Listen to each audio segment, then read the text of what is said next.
Many of us are struggling with alopecia and unsure of what is actually going on with our bodies. And so we created this channel and this video to provide resources and information and tools you can use to embrace this journey of healing. Today we're going to talk about understanding scarring alopecia. So when it comes to alopecia, cicatricial alopecias are classified as primary or secondary.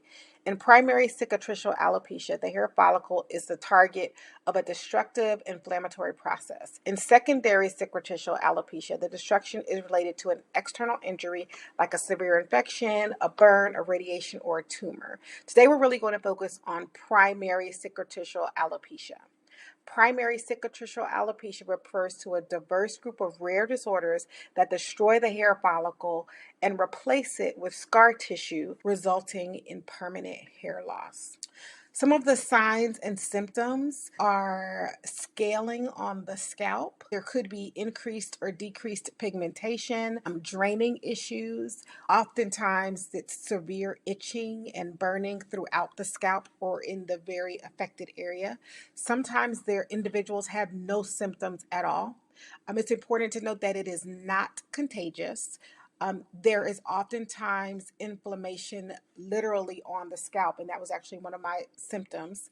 And this affects men and women of all ages, and the hair loss could be fast or it could be slow, and sometimes it even goes unnoticed until it's really evident that the hair loss exists. The inflammation that takes place, it destroys the follicle below the skin surface, and there is usually no actual scar seen on the scalp, although the scalp is usually left bare and is smooth without pores or markings. When it comes to some of the causes, it's not well understood, which makes it very frustrating. Anyone who's looking, and you're obviously looking for information, it can be tough to figure out what is actually going on, what actually is causing this scenario. And the one thing that I would encourage you to do is continue to investigate and figure out for yourself, because the reality is there are so many factors that could be the reason why each individual is struggling with a specific type of alopecia. So it's very difficult, and it's not accurate actually for anyone to come on and say exactly why you might be struggling. It's really important for you to investigate and use your resources to investigate what is exactly is causing the alopecia, the struggle for you.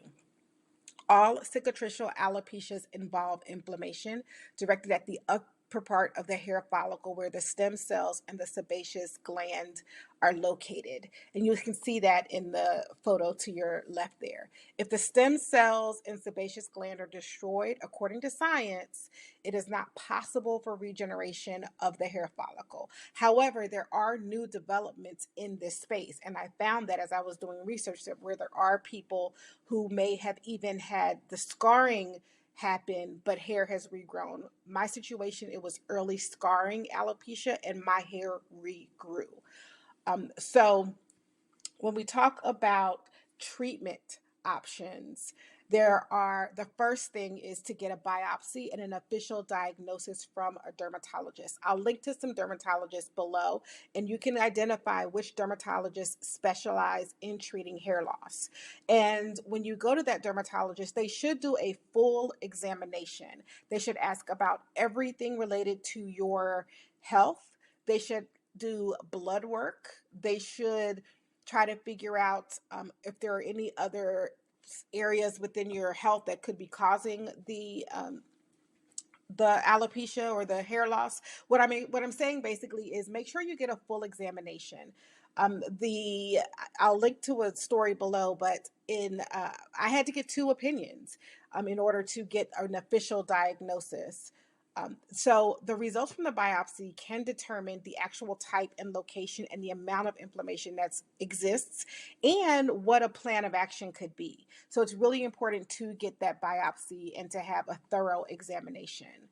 Again, in the video linked below, I describe what my diagnosis was, and I share how we worked to treat it, which actually resulted in growing my hair back. My hair started to grow back within 3 months of treatment, and I did not use medication. I did not use hair oils.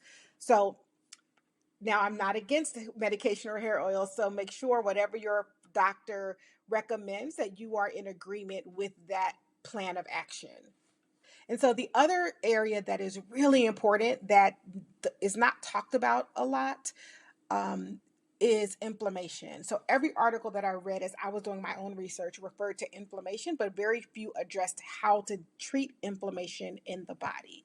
And what I can tell you is that when I addressed the factors that were causing inflammation in my body, which for me, it was eliminating milk products in foods that I was allergic to. I was still eating them or taking a lactate thinking that it was helping me, but it was really causing inflammation. So I eliminated milk products.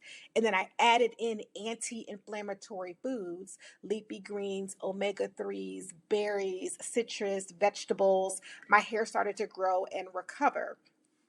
And so it's important to figure out what are the things that could be contributing to inflammation for you. Is it excess sugar? Is it eating foods that you're allergic to? Is it stress? And so the other big question here is, what are you willing to do to eliminate these toxins from your body? When we think about going through healing and what the next steps are, number one, I would say pray. Um, that was a big part of my process, and I strongly encourage as a woman of faith, that I encourage those of you who believe in prayer and believe in God, that you would pray and ask for wisdom. Again, the next thing is to obtain that biopsy and then tap into your support system, whether it's a friend, a therapist, your physician. There are actually there's a research foundation, Cicatricial Alopecia Research Foundation, that I'll put in the description box. This is not an endorsement for them because I'm not completely familiar with them, but I definitely tapped into them to learn and get research and information. So I would encourage you to reach out to do some research there as well. And then also the last thing is to be encouraged. You are not on this journey alone.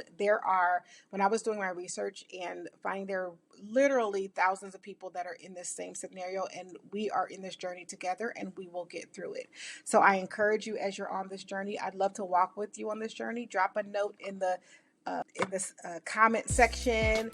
If you have a prayer that request you'd like me to pray for, I'd love to pray for you. And I'll see you at the next video.